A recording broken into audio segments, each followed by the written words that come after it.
Man personīgi vienmēr ir bijusi svarīga materialitāte, ja, un šo te priekšmetu materialitāte viņi ir tik tāda arhetipiska, ja, ka viņa jebkurā gadījumā uzrunā, piemēram, mani. Ja, tā ir rūsa, lietu pašsvars, ja, kāds viņš ir, un šie priekšmeti, kas ir lieli, iespaidīgas tādas masas.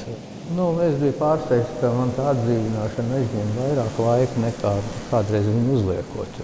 Piemēram, tie zāģes. Viņš kādreiz paņēma, pacēla un ielika autobusā. Mēs tagad 3 veču nesām viņus uz šejieni.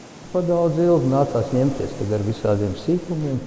Tas bija pārlūzis, tur nācās taisīt kopā. Tā mīz bija atlikusi, tā kā Lego klučus lietas kopā ņemies. Ja tev ir vienkārši laiks, kad tev tas ir jānodod, ja, un tu vienkārši vairs nedomā par ceļojumu telpā, ja, bet to kā tikt galā ar to visu.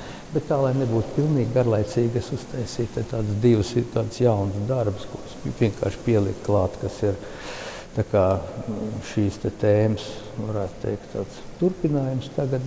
Šī Atlantīda arī nāk no tādām vietām. Piemēram, šis ozols auga uz Pērnavas un Brīvības ielas stūra pie gaisa tilta. Vienkārši vētra, kaut kāds vējš vai dobums jau bija tukšs, viņš bija nogāsts. Savukārt tie zāģi nāk no vietas, kur vajadzēja atrasties modernās mākslas muzejam, kas ir Hanzas peronā, ja, kas kādreiz bija Baltijas lielākais dzelzceļa loģistikas mēzgls. Viņš sastāvēja no vienām sliedēm, un tur bija gan ogļu plači, gan malkas plači. Šie zāģi nāk no turienes. Ja. Mākslinieks ir slinks cilvēks. Ja. Viņš neko nedara tāpat vien.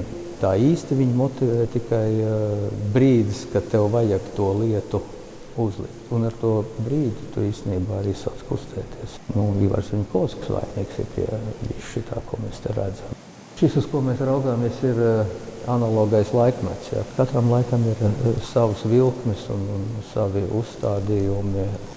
Jo vairāk nāk tā digitālā pasaule, jo man kaut kā tā vilkme ar vien vairāk ir no viņas norobežoties, bet to es varu tikai pats par sevi